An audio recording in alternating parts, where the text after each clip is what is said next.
The Syrian Arab army advances in al-Khalidiyya after controlling the mosque of Khalid ibn al-Walid in Homs.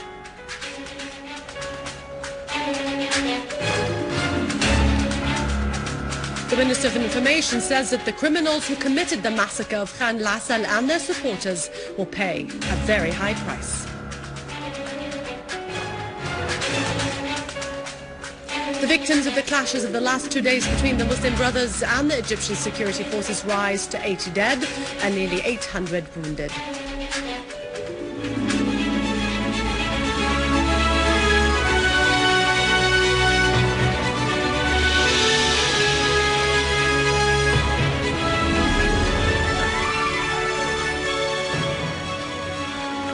Good afternoon, welcome to our news bulletin. I'm Dania Nizam.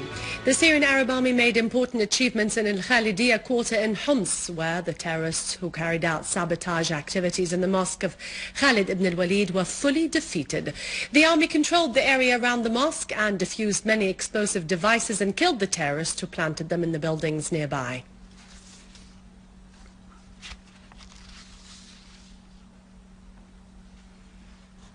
On the other hand, 40 people of those who were deceived and involved in the current events surrendered themselves and their weapons to the security forces. Their situations were resolved and they were released after pledging not to carry weapons or to carry out activities against the security of our homeland. In the Damascus countryside, the heroes of the Syrian Arab army continue to advance in al-Qaboon after killing several terrorists, some of them non-Syrians. Units of the army carried out qualitative operations in this quarter where several tunnels were uncovered, one of them 300 meters long. These tunnels were used to smuggle weapons. In Lattakia countryside, the Syrian Arab army foiled a terrorist attempt to infiltrate into the village of Kafraya and other villages nearby. The terrorists were killed and their equipment destroyed. The army set up ambushes in the areas where the terrorists were expected to infiltrate. The terrorists fired mortar shells and locally made missiles against these mountainous places.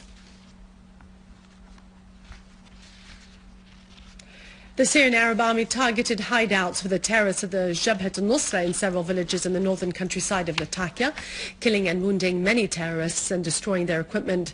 The dead terrorists included Egyptian, Jordanian, Saudi, Yemeni, Turkish, Chechnyan and Bosnian snipers. In an interview with the Syrian TV, the Minister of Information, al-Zabi, asserted that the crime of those terrorists who committed the massacre of al-Assal and the countries which support them with money and weapons will never pass without retaliation. They will pay a very high price. There were many victims of this terrorist crime, including military and civilian people who realized very well that they were sacrificing their lives for the sake of their homeland. The Austrian Foreign Minister Michael Spendliger renewed his criticism of Britain and France because they called for lifting the embargo on arming the Syrian opposition. In an interview with an Austrian paper, he expressed his disappointment with the attitude of his French and British counterparts and their sudden change of the way the European Union dealt with international crisis. He asserted that he warned many times that the weapons sent to Syria could fall into the hands of terrorist gangs linked to al-Qaeda. The German foreign minister told the same paper that Germany's attitude was similar to the attitude of Austria concerning the crisis in Syria. Germany and Austria rejected any military intervention and stressed the necessity of reaching a political solution to this crisis. The events in Egypt are increasing daily due to the Muslim Brotherhood acts and their insistence on their stand. 80 citizens were killed and more than 800 were wounded due to the clashes which erupted between the Muslim Brotherhood with the security forces in Cairo, Alexandria and the surrounding of Rabi'a al-Adawiyya.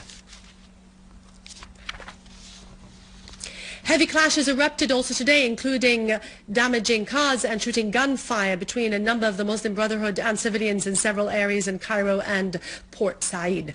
In Sina, unknown armed men shot fire at the security forces in the area without any casualty. Meanwhile, a statement issued by the field army to sway city citizens to enhance the national unity and report at once any terrorist acts targeting the public facilities or the industrial companies.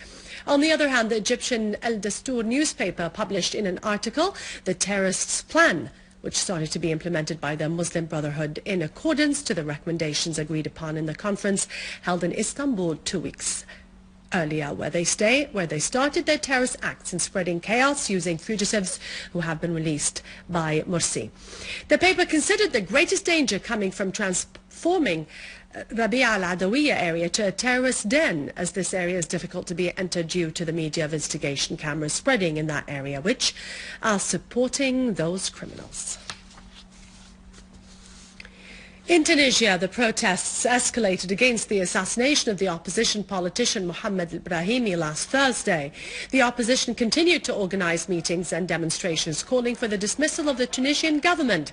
The police used tear gas yesterday to disperse large demonstrations in the town of Sidi Bouzid, where Brahimi was born. The new demonstrations followed after the gathering of hundreds of people before the Foundation Council to call for its dismissal as well. In Iraq, the armed forces foiled a plot by the terrorist organization of al-Qaeda to control the governorate of Ninawa in order to turn it into a haven of depth for the terrorist gangs in Syria. An Iraqi intelligence source said that the painful blows dealt by the Syrian army to the gangs of al-Qaeda, al-Nusra Front and the so-called Islamic State of Iraq and Syria forced al-Qaeda to set up a plot to control the governorate of Ninawa in order to use it to support the terrorist gangs in Syria with weapons and mercenaries.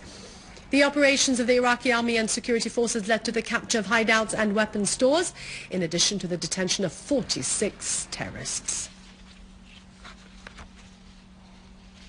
With this, we end our news for today. Thank you for watching. As for more details about Syria and the region, you can always visit our website in English, syriaonline.sy. After the break, it's over to Vani. God bless you all, and long live Syria.